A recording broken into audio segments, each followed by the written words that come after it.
ਵਾਲੇਕਮ ਆ ਟਰੈਕਟਰ ਗਦਾਲ ਦੇ ਵਿੱਚ ਅੱਜ ਬੰਦ ਹੋ ਗਿਆ। ਇਹ ਨਵੀਂ ਮੁਸੀਬਤ ਪੈ ਗਈ ਆ। ਆ ਚੈੱਕ ਹੋਏ ਆ ਟਰਮੀਨੇਟਰ ਲੂਜ਼ ਹੋਏ ਆ ਸਾਈਮ ਹੋਏ ਦਾ ਇਹ ਨਵੀਂ ਆ ਕੇ ਅੱਧ ਵਿਚਕਾਰ ਹੀ ਬੰਦ ਹੋਣਾ। ਚੈੱਕ ਸੂ ਟੇਲ ਨਾਲ ਚੈੱਕ ਚੈੱਕ ਪਿਛੇ ਆ ਜਾਏ। ਉਹ ਲੈਟ ਪਹਿਲਾਂ ਲੱਗੀ ਦਿਓ। ਵੇਖੋ ਜਗਾੜ ਜੱਟਾਂ ਦੇ ਇਹਨੂੰ ਫੜਨਾ ਮੈਂ ਕਰਨਾ ਤੇ ਬੈਟਰੀਆਂ ਵੀ ਸਾਈ ਮੋਏ ਦੀਆਂ ਨਾ।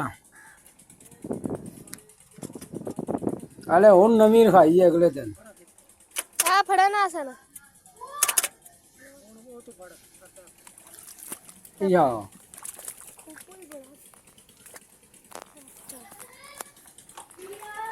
ਹੋ ਜਾ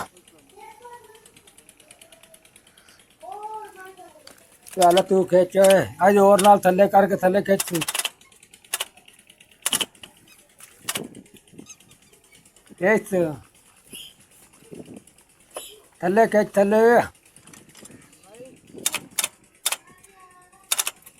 ਥੱਲੇ ਓਏ ਹੋ ਜਾ ਕਦਾ ਦੇ ਬੰਦਿਆ ਹੋ ਜਾ ਸਟਾਰਟ ਉਹ ਮੰਨ ਜਾ ਓਏ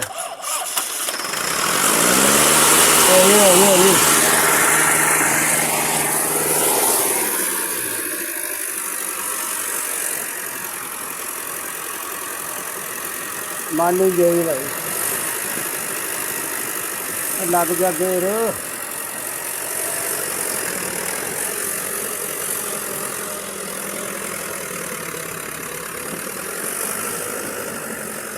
देखो सही पे आंदा गदार ये कद्दू जरा भी ना सान सिर लगू।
ट्रैक्टर बड़ा खुद है जोर लगा लो आप ये साढ़े जिमीदारा ने पंजाबियों ने हाल अभी गदाला ही लभने अपने